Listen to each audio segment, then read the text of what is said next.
Fala pessoal, estamos começando mais um podcast, o primeiro videocast de Cachoeira de Macacu. Eu sou Igor Ventura, host aqui do podcast, fundador da V3 Marketing, e hoje eu tô com a Eloá que vai contar um pouquinho da história dela.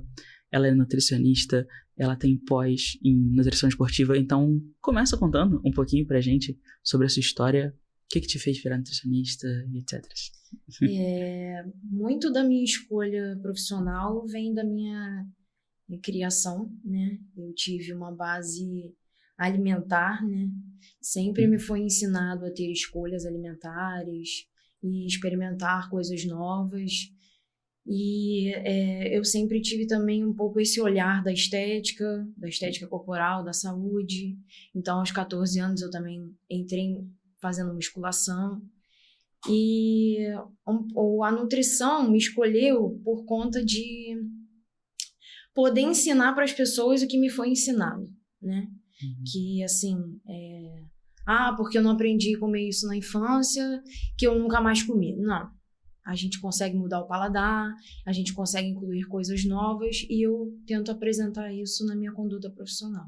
Você falou que a nutrição te escolheu, achei isso bacana. E o que você vê da tua jornada acadêmica? O que te manteve na faculdade? O que fez você começar? Assim, me conta um pouquinho das tuas experiências dentro da faculdade. Então, a faculdade foi uma escolha que já vinha, né? Antes, já no ensino médio, eu já sabia que eu queria fazer faculdade. E assim, eu também nem pensei muito, eu tinha 3 opções, né? Se eu não fosse nutricionista, eu seria chefe, que eu queria fazer gastronomia. Então, quando eu fui pesquisar, enfim, a faculdade de gastronomia ainda estava abrindo a cozinha industrial, aí ficou naquela, eu tinha que esperar 6 meses, eu não queria esperar. Falei, não, vou fazer nutrição. Comecei nutrição, né, gostei muito, mas assim, existem os empecilhos, né, o fato da gente morar longe, dificuldade financeira, enfim. E assim, são 4 anos se dedicando só para isso, e eu não trabalhava, não fazia atividade física, não fazia nada, fiquei voltada só para estudar. Concluí, né, esses 4 anos, mas assim, suados, com muitos percalços. Mas, como eu falei, a gente sempre tenta olhar ao nosso redor, né? E assim, eu via que as pessoas não têm muita oportunidade sem graduação, naquela época, né, eu já sou formada há 5 anos, naquela época as pessoas tinham que ter uma especialização para ser mais valorizado. E era isso que eu queria, né? Eu não queria ser só uma qualquer, digamos assim. Entendi. Eu queria ser mais. E aí é isso que eu busco dia após dia. Você disse que está há 5 anos já formada, né? O que você já vivenciou dentro da nutrição? Onde você já trabalhou? Como que é? Na faculdade a gente aprende que tem as áreas, né, de atuação. E assim, a minha profissão tem um leque gigantesco de atuação. E aí sempre tem aquelas preferidas, né? Que a gente olha e fala assim, não, eu quero trabalhar nisso. Não, isso aqui eu nunca vou querer. E aí eu caí aonde? Aonde eu nunca vou querer. Aí eu falei, agora eu vou ter que abraçar. E aí eu caí dentro de uma indústria, né? E eu falei assim, cara, não é o que eu gosto, mas é o que eu vou encarar, porque eu tô recém-formada, é a primeira porta que se abriu e eu tenho que encarar. E aí fui, né? Eu trabalhava na área de controle de qualidade e vigilância sanitária de uma indústria de alimentos. E assim, nem tudo que a gente aprende na faculdade é o que a gente vai aplicar ali, então eu aprendi no dia a dia, aprendi na raça. Tive pessoas também que me ajudaram muito. E hoje eu posso falar que se aparecer qualquer indústria para eu entrar, eu entro de cabeça erguida, porque assim, aprendi muita coisa mesmo.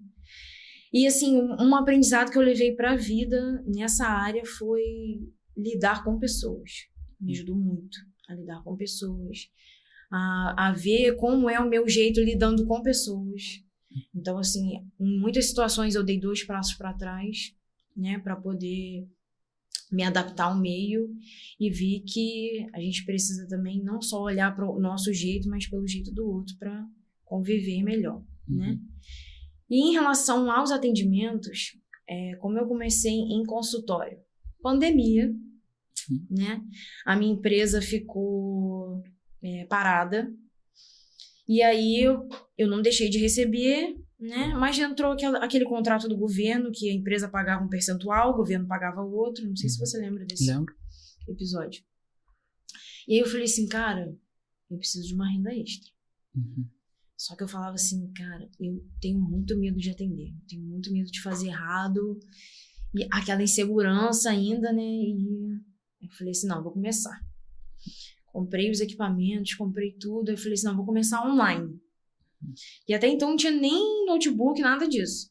Aí comprei, aí eu falei assim, vou atender. Primeira vez, tremia, mas aí foi fluindo. Quando eu vi, eu já tava no boca a boca. Aí eu falei assim, cara, eu acho que é isso que eu quero fazer. Quando eu olhei e vi que eu dominava aquilo que estava enjaulado dentro de mim, digamos assim, eu falei assim, não, é isso que eu preciso fazer. E aí eu vi que as pessoas acreditavam em mim, levavam crédito no que eu falava, e isso, quando você trabalha com pessoas, é muito importante. Porque assim, elas não estão só me pagando, elas estão depositando confiança em mim, né?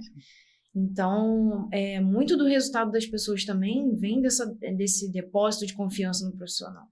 E eu sentia isso. Foi aí que eu fui relaxando e foi fluindo os atendimentos no consultório. Entendi. Você já atende já há quantos anos? E eu atendo há 3 anos. Entendi. 3 anos atendendo. E assim, comecei no online, depois fui começando em Papucaia, depois Cachoeiras, e aí hoje eu atendo em Papucaia, Cachoeiras e Itaboraí. Entendi. Como que são o perfil dos atendimentos que você faz? O que você trabalha com o seu paciente? O que ele busca? Em relação à minha conduta profissional, normalmente eu gosto sempre de ensinar para os pacientes que antes de vir o emagrecimento, você tem que estar com o seu comportamental alinhado, né? Então, assim, muitas pessoas não sabem, mas emagrecer, metabolicamente falando, não é difícil. O que atrapalha o emagrecimento? É o comportamental. Então, assim, eu gosto de ensinar os pacientes a ter uma educação alimentar, a fazer boas escolhas, a ter consciência alimentar. Porque, assim, eu posso comer isso no meio do plano alimentar? Eu não proíbo nada aos pacientes. Você nunca vai sentar no meu consultório e eu vou falar assim, você não pode comer isso. Eu nunca disse isso. Mas, assim, eu gosto de impor uma consciência a você que se você comer, você não vai chegar no seu propósito. Qual é o seu objetivo? Perder 10 quilos. Então, esse alimento ou essas escapadas que você vai fazer vai te interferir a chegar no seu objetivo. Então, se você quer se dedicar a 80%, você não vai ter o mesmo resultado que uma pessoa que vai se dedicar a 100%, correto? Correto, perfeito. Então, eu gosto sempre de botar isso, né? Que depende mais do seu querer do que de qualquer outra coisa. O emagrecimento é um plus, é um bônus, né? Digamos assim, que você alcança de acordo com essa consciência alimentar e essa educação que você ganha ao longo das consultas. Entendi. Essa disciplina eu vejo que ela também é muito importante, ou talvez até mais importante, dentro do público mais esportista, né? Dentro de pessoas que estão buscando fazer um ritmo de atividade física mais elevado e também um resultado mais elevado. Você trabalha com nutrição esportiva, né, que você falou, e o que te influenciou a fazer a nutrição esportiva, a pós-graduação em nutrição esportiva? Foi outra coisa também que me escolheu, né? Na verdade, as pessoas me viam fazendo atividade física e, assim, começaram a me procurar pessoas que queriam esse ganho de massa muscular. Entendi. E aí eu falei, gente, dependendo da demanda, eu preciso me especializar nisso. E aí hoje, o meu foco principal é emagrecimento, mas acaba que as duas vertentes caminham juntas. Por quê? Porque a pessoa que atinge o seu objetivo de emagrecimento, o objetivo depois é ganho de massa muscular. Então, assim, eu acabo unindo os dois em uma coisa só, né? Eu começo com um paciente para emagrecimento, o paciente fica em tratamento comigo, depois ele fala assim, não, agora eu quero ganhar massa muscular. E é aí que a nutrição esportiva entra, né? No caso, eu não atendo esportes de alta performance, né? Mas mais aqueles praticantes de musculação, crossfit, essas coisas. E qual que você vê que é a diferença entre o cara que tá buscando alta performance, que tá na nutrição esportiva, e o cara que tá no emagrecimento? Quais que são as diferenças de alimentação, de rotinas? O que muda de uma pessoa para outra? Quem passa pelo processo de emagrecimento tem uma visão um pouco diferente em relação à alimentação, porque você entra em restrição alimentar, restrição calórica, e já quem está no ganho de massa muscular é totalmente oposto. Às vezes, que esse paciente que fica conjugal comigo, emagrecimento e ganho de massa muscular, eu sou para poder introduzir esse volume de comida nesse paciente, porque ele não está acostumado. Entendi. A pessoa que passa pelo processo de emagrecimento, ela está acostumada a comer menos, né? A pouco volume, mais proteína. E o ganho de massa muscular é totalmente o contrário. Que a gente visa mais volume, mais caloria e mais carboidrato. Que são a fobia, né? De quem quer emagrecer, que é o carboidrato. E, na verdade, isso é um mito, mas fica enraizado isso nos pacientes. Então, eu tenho que fazer essa conversão antes de introduzir também esse planejamento. Assim, me explica um pouquinho mais, entrando mais a fundo na rotina, nessa parte prática de implementar isso. Como que você consegue ir de forma prática abordando isso e fazendo o teu paciente, ter essa percepção de como ele tem que se alimentar, com qual a rotina de alimentação? Igual, essa questão de se alimentar com frequência mais alta. Como é que você vai fazendo isso realmente entrar na rotina da pessoa? Toda mudança é feita aos poucos, né? A gente nunca pode ser radical com nenhum tipo de mudança, seja ela boa ou ruim, né? Principalmente as mudanças que são muito diferentes do que você está acostumado a fazer. Entendi. Mas isso é introduzido aos poucos no paciente. Quando você introduz volume de comida ou você tira esse volume, isso precisa ser gradativo, né? E aí todas as consultas, a conversa é a base da pessoa entender. Então, assim, eu gosto muito de trabalhar o lado comportamental dos pacientes por conta disso, né? E assim, nunca... como que eu posso explicar? Nunca visando o paciente a fazer aquilo como uma moeda de troca. O que eu vou ganhar com isso? Eu vou ganhar uma refeição livre ou, enfim. Não existe isso, né? Porque, assim, vou dar um exemplo aqui de uma pessoa uma mulher que quer casar, por exemplo. Ela quer casar e precisa emagrecer para entrar no vestido. E aí, ela consegue emagrecer para entrar no vestido e tudo mais, mas aí acaba o casamento e ela volta ao peso. Então, assim, é isso que você quer? É uma coisa duradoura que você quer levar para a vida, ou você quer alguma coisa que você vai alugar como um vestido e depois vai largar para lá? Você falou, no caso de uma noiva, de pessoas que realmente querem atingir o objetivo e conseguem. Me conta um pouquinho sobre um caso que foi para você particularmente desafiador, de atendimento, de transformação. Não existe um caso desafiador, né, em específico. Eu acho que todos os pacientes que entram têm histórias assim, diferentes e únicas, e tento tratar isso da melhor forma possível. Mas, assim, são pontos que você vê o paciente atingindo e fala assim, não, eu acho que eu fiz o meu trabalho certo. Assim, são pessoas que falam assim, Eloá, eu não consigo tomar café da manhã de jeito nenhum, sempre fui assim. E aí eu vou introduzindo aos poucos café da manhã, e aí a pessoa não faz consulta mais comigo e fala assim, não vivo mais sem café da manhã, sabe? O meu dia só começa depois do café da manhã. Então, assim, eu introduzi um hábito eterno na vida da pessoa. Isso para mim é muito importante. Pessoas que às vezes têm prisão de ventre, né? Isso é uma coisa comum que as pessoas às vezes não levam tão a sério assim, mas a nutrição está diretamente ligada com isso. E assim, a satisfação do nutricionista é ouvir assim, cara, eu fui ao banheiro todos os dias, nos últimos 3 meses.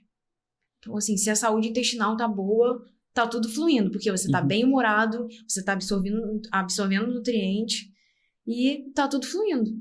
Entendi. Cara, que bacana. Eu sinto muito isso também, né? É mais a questão de gratificação que eu tenho no meu trabalho, é mais o resultado final do que, às vezes, até o processo. Exatamente. Eu fico muito satisfeito também. E assim, quando você tá com alguém que te pede conselhos, que te pergunta o que fazer, como fazer, quais conselhos que você dá pra alguém que tá começando? A pessoa que quer buscar a saúde através da nutrição, independente se você quer emagrecer ou ganhar músculos ou tonificar o seu corpo, que seja, primeiro de tudo é você botar na cabeça que você tem que levar uma vida saudável, né? Uhum. Sem uma vida saudável, sem rotina, nada disso acontece. Uma coisa que está diretamente ligada a essa vida saudável é o comprometimento, né? Que, assim, o tanto que você se compromete em se doar com aquilo ali, vai implicar diretamente nos seus resultados e em como você vai ser aderente a essa nova vida, né? Porque se você não se comprometer, a sua aderência não vai ser eficaz, né? Porque se você não está comprometido, você fica assim, hoje eu sigo, amanhã eu não sigo, enfim, quando você vê, você já largou de mão. Entendi. Então, assim, para você implementar isso na sua vida, você fala assim, não, agora eu quero. Então, assim, eu costumo falar que comprometimento e organização também. Organização é um dos pilares mais importantes para poder você aderir a uma vida saudável, porque, assim, para você incluir rotina de treino, rotina de alimentação, você precisa ser uma pessoa organizada, né? E aí eu costumo comparar coisas do dia a dia em que a pessoa é organizada, sabe? Coisas simples e que a pessoa não consegue organizar a rotina alimentar e a rotina de treino. Então, assim, você não é organizado para acordar cedo e trabalhar e dormir cedo para acordar bem no dia seguinte. Tudo isso que vai entrar na sua vida também é tipo isso. Você vai se dedicar tão quanto. Como que você faz hoje para manter a tua disciplina, a tua organização para treinos, alimentação, tudo isso? Olha, hoje eu digo que eu estou no piloto automático. Para mim, Tanto tempo já, né? Exatamente, eu estou no piloto automático e, assim, se eu fujo disso, eu sinto muita falta, o meu corpo sente muito, né? Se eu fujo dessa rotina alimentar, exemplo, viagem. Quando eu viajo, eu tento manter o máximo possível, mas, assim, sempre rola refeição fora de horário, alguma coisa mais gordurosa, enfim. Mas eu sinto muita falta disso, então hoje eu digo que eu tô no meu piloto automático. Isso para mim não é sacrifício nenhum. Eu não faço dieta. Eu levo uma vida saudável, eu faço boas escolhas. Então, assim, eu já cheguei num ponto que eu não peso mais minhas refeições, não faço mais nada disso, eu como o que eu gosto e o que eu acho que eu preciso. Entendi. Então, assim, se eu me sinto um pouco mais inchada e tudo mais, como eu sei as condutas que eu devo fazer, eu volto a minha rotina para uma coisa mais leve. Se eu sinto que eu preciso ganhar um pouco de mais massa muscular, eu volto a minha rotina para outros alimentos. Então, vou fazendo essas escolhas aí de acordo com o que o meu corpo vai respondendo. Entendi. E quanto tempo que você levou para chegar nesse ponto de estar tão no automático? Eu acho que foi de uns 4 anos para cá, de uns 3 anos para cá. Porque assim que eu comecei a trabalhar também, eu não tinha muito esse hábito de comer fruta, comer de marmita. Então, o trabalho me ajudou também a ficar mais, digamos que, mais disciplinada, né, em relação a isso. Porque eu trabalhava longe, então eu não gosto de comer na rua, eu tinha que comer de marmita. E eu ficava muito tempo no trabalho, então tinha que ter essas entre-refeições, né? Eu tinha que dar essas pausas, tinha que fazer lanche, tinha que fazer colação. Então eu comecei a incluir mais frutas na minha vida. Hoje eu não vivo sem fruta. Todos os dias eu tenho que comer 2 a 3 porções de fruta. Mas, assim, essa disciplina você vai impondo aos poucos, né? Eu não tinha e hoje eu tenho. Então, assim, foi aos poucos também do jeito que eu trabalho com os meus pacientes. Uma curiosidade que eu sempre tenho, porque, assim, na minha empresa aqui, eu tenho cada atendimento um mais inusitado que o outro, né? Eu queria saber para você como é que foi ter um atendimento inusitado, o que aconteceu de diferente, o que as pessoas te buscam, às vezes, não querendo nem o teu trabalho, né? Às vezes buscam O que acontece, né? Conta você. Muitas vezes acontece do paciente ainda continuar indo nas consultas por querer alguém para motivá-lo. Então, assim, tem pessoas que não conseguem seguir sozinhos e precisam de alguém para motivá-los. Então, tem gente que vai só para conversar comigo, só para se abrir. E, assim, como eu sou uma pessoa também que gosto, né, de aconselhar e tudo mais, de ser esse motivador de pessoas, eu recebo e, enfim, procuro botar isso voltado para o plano alimentar, né? Entendi. Porque se a pessoa precisa de motivação para seguir o dia a dia, se ela seguir o dia a dia, ela vai seguir o plano alimentar. Então, está diretamente ligado à minha função, mas tem gente, sim, que só fica para poder bater um papo comigo.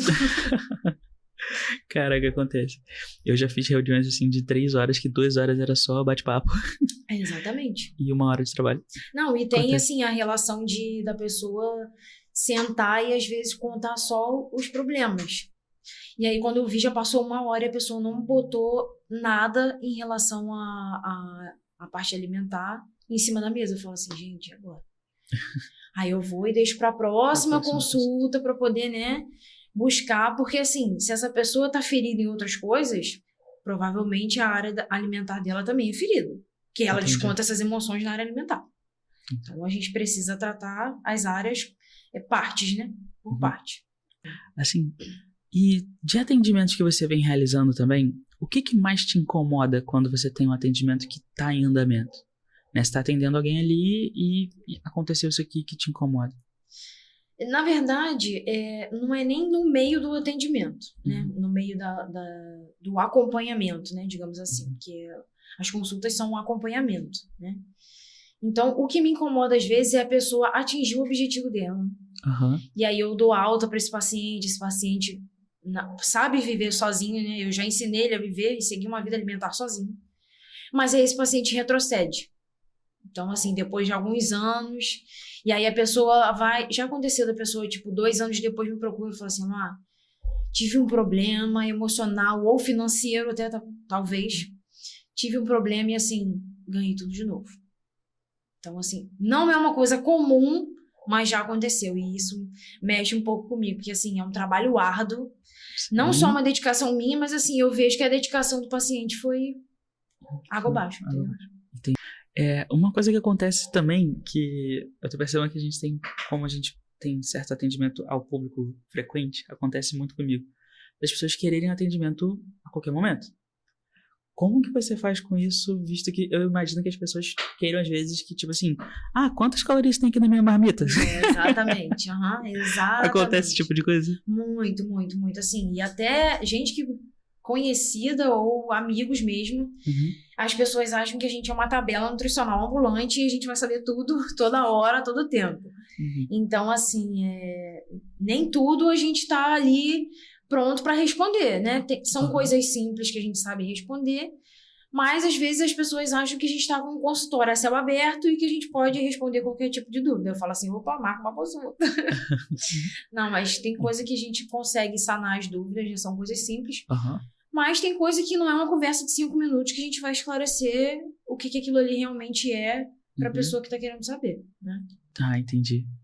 Outra coisa que eu tenho muita dúvida, por exemplo, eu cortei a cerveja da minha vida, já faz 1 ano e pouco, que eu parei de beber cerveja. Mas às vezes eu tomo um vinho, tomo alguma outra coisa. Eu percebi que, por exemplo, eu tinha dores um pouquinho nas juntas, mas melhorou. E quais que são os efeitos do álcool, por exemplo, na atividade física? Né? Eu percebi que eu melhorei, tipo, eu desinchei, várias coisas aconteceram, mas na atividade física eu não reparei uma diferença, até porque eu não tenho um ritmo grande de atividade. Mas o que afeta a pessoa beber e a pessoa não beber para praticar atividade física? Na verdade, o álcool ele vai reduzir um pouco a utilização de alguns nutrientes, né, durante a atividade física. E a pessoa que tem ingestão frequente de álcool também se sente mais cansada mais rápido, né, durante a prática de atividade física. Aí você entra na diminuição de oxigenação sanguínea e essas coisas. Então, assim, a fadiga muscular ela vem mais rápido, né, por conta do álcool. e já ligado também a essa questão de diminuição de absorção de nutrientes. Quando você ingere muita bebida alcoólica, o álcool rouba a absorção de vitamina A. Por isso também que as pessoas ficam, quando ficam bêbadas, elas ficam tontas, assim. Isso é a diminuição de vitamina A. Entendi. Né? Porque o álcool rouba isso. Então, esse é um sinal, né? Um sinal evidente que a gente vê, mas que afeta também, né? E as outras coisas que estão por trás, que é cansaço, fadiga e absorção de alguns nutrientes que são afetados também. Entendi. Assim, ainda perguntando sobre atividade física, eu queria saber sobre essa questão do equilíbrio, de alteração de atividades para o equilíbrio nutricional. Por exemplo, eu já comentei com você uma vez que eu pratico atividade física, mas eu pratico muito ciclismo e pratico, às vezes, pouca academia. Aí eu fico, às vezes, nesse balanço. Já uma semana não fui treinar na academia, mas fui pedalar a semana inteira. Como que funciona para fazer esse equilíbrio dentro de uma rotina que, às vezes, não é tão disciplinada assim? É um pouco complicado quando a pessoa tem uma rotina um pouco instável, né? Digamos assim. Acontece com muitas pessoas, né? Você não é o único. Mas o plano alimentar, ele muda de acordo com a frequência de atividade física que você faz, né? O seu gasto calórico vai mudar se você fizer só musculação, se você fizer só bike, ou se você fizer os dois juntos. Entendeu? Então, são gastos calóricos diferentes. Né? E isso demanda também o tempo que você passa praticando essa atividade. Então, assim, se a bike você fica, supondo, 40 minutos, é diferente de você jogar isso para mais 1 hora de musculação. Ou seja, você vai fazer 1h40 por dia de atividade física. Então, isso implica diretamente com a quantidade e o volume calórico, né, que você vai ter dentro desse planejamento alimentar. Uma outra questão que eu tenho, assim, pessoal, né, já aproveitando, quase fazendo a minha consulta já. Tipo, nos primeiros momentos que eu tentei ter um pouco mais de disciplina alimentar, eu parei de beber e comer junto. E hoje em dia eu não consigo mais comer e beber junto praticamente. É quase, tipo assim, se for fazer quase um esforço pra mim. Qual que é o certo? É comer e beber junto? É comer e beber separado? É comer algo e beber algo que tenha um balanço? Qual que é o correto a se fazer e como fazer? O ideal que a gente sempre passa para os pacientes, né, e que é comprovado, né, também cientificamente, que é você fazer as refeições e beber de meia hora a 1 hora depois, né, ingerir qualquer tipo de líquido, seja água, ou suco, refrigerante, enfim. De meia hora a 1 hora depois, porque o líquido ele vai dar uma diminuída nessa absorção de nutrientes, né? E a questão também do depósito gástrico que você tem quando você bebe, né? Acaba que esse líquido ele rouba um pouco desse volume gástrico e aí, consequentemente, às vezes você come menos do que você deveria. E aí isso também implica com a saciedade, porque se você come menos, você vai ficar com fome mais rápido. Então, se você não comer uma quantidade adequada, você vai perder essa saciedade e vai também inibir aí a absorção de alguns nutrientes. Sim. Perfeito. E, assim, por exemplo, eu bebo muito café e, às vezes, eu não equilibro tanto o café da manhã. Como que é o café da manhã de uma pessoa que está equilibrado para perda de gordura, para emagrecer? Então, isso é uma coisa particular, porque a gente também no consultório trabalha a individualidade do paciente, né? Isso depende também da demanda que ele aguenta, né? Então, assim, eu posso falar que um café da manhã perfeito, mas que não vai servir para o que você já faz, para a sua rotina, enfim. Mas, assim, ideal é que você tenha uma porção de proteína, uma porção de carboidrato e uma porção de fibras. Né? Isso vai te ajudar na questão da saciedade, né? Que é o que o emagrecimento a gente preza muito, né? E a questão das frutas, né? Onde você vai ter aí uma cartela gigante de nutrientes, então é importante você variar isso também. E a questão das proteínas, né? Que vai ajudar nessa questão de construir músculos, de perder gordura, né? Na absorção também de alguns nutrientes, né? Que a proteína também está ligada. Então, no mais, é equilibrar, né? Comer de tudo um pouco. Se você gosta de tudo, come de tudo um pouquinho, né? Vai balanceando, mas isso é mais uma coisa individual, né? Vai muito da rotina da pessoa também. Entendi. Você falou um pouco sobre algo ideal, né? Algo que sirva para todo mundo. Me lembrou um pouco de vídeos que rolam na internet. O café da manhã é perfeito. Aí a pessoa porciona ali coisas que podem estar funcionando para ela, mas podem não funcionar para todo mundo, Sim. como você mesma disse. Sim. E como que você faz quando chega um cliente, um paciente nessa expectativa? A pessoa chega e fala assim, eu quero comer isso aqui, ó, todo dia. E te apresenta e ela tá se consultando ali. Como é que você faz para contornar isso? Como que você elabora uma comunicação com essa pessoa para dar essa volta e passar para ela o ideal? É muito comum. Isso é muito comum. A pessoa chegar no consultório já com a ideia fixa de que ela já sabe tudo que ela tem que fazer. Então, assim, isso é muito comum. Ela fala assim, eu sei que eu fico muito tempo sem comer, eu sei que eu bebo durante as refeições, eu sei que... Então, assim, a pessoa já chega com essa ideia e já fala isso pra mim. Ela já sabe tudo que ela faz de errado. Mas ela não procura fazer o certo. Entendeu? Entendi. Então, a pessoa chega no consultório, a gente reorganiza essas ideias. E, assim, eu não me excluo totalmente essas ideias dela, mas também é uma coisa de eu pôr um pouco as minhas e manter um pouco as delas. E aí depois eu vou desvinculando as ideias dela se forem erradas, porque nem sempre são, né? Entendi. Se forem erradas, eu vou desvinculando, né? Até ela ver que o que eu tô falando é o que vai dar certo. Não só essas coisas que ela viu na internet, talvez, ou alguém da academia falou, indicou, enfim, que isso acontece muito também. Sobre essa questão da manutenção e do ajuste da tua ideia com a ideia dela, eu vejo que isso se torna importante uma reconsulta, né? A pessoa retornar e tomando essas diretrizes mais corretas. Como é que você faz para ir mantendo os atendimentos e qual que é a importância do retorno? O acompanhamento, a parte mais importante dele é o retorno da consulta. Que assim, as pessoas acham que vão à primeira consulta, você se consulta, faz uma avaliação física, né, faz um recordatório alimentar e tudo mais. Mas assim, só aquilo ali não é o suficiente. O primeiro mês é o mês inicial, é um mês de adaptação, é um mês que eu vou conhecer como o seu corpo reage a uma alimentação, né? E aí, assim, nós não somos uma máquina.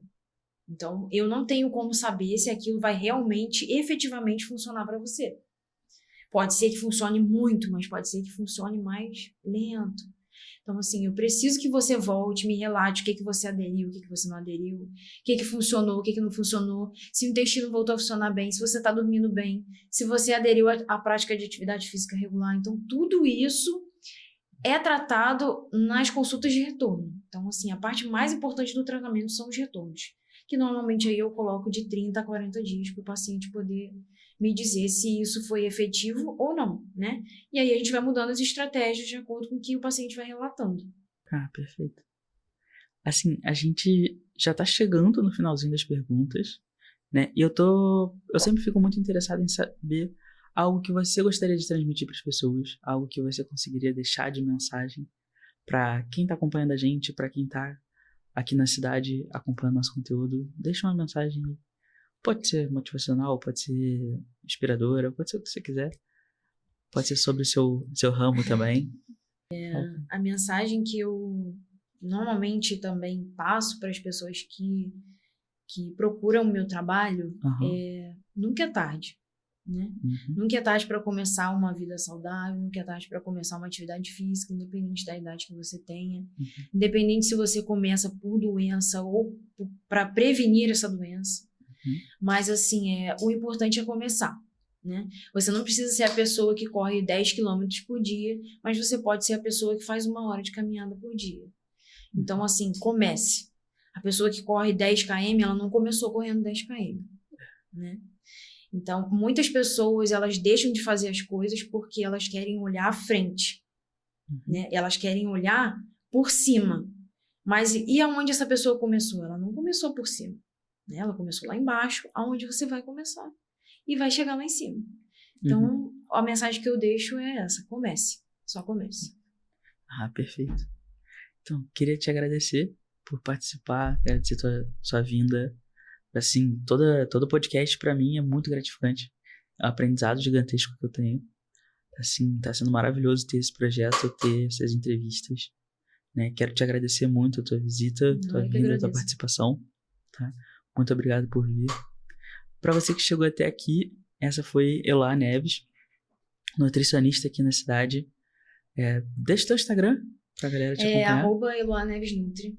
Só seguir lá. Beleza, vamos deixar o link aqui embaixo também, pra você que tá acompanhando a gente. Muito obrigado por assistir até aqui. Até a próxima. Esse foi mais um podcast de Cachoeiras pro Mundo. Obrigado, Eloá. Obrigada.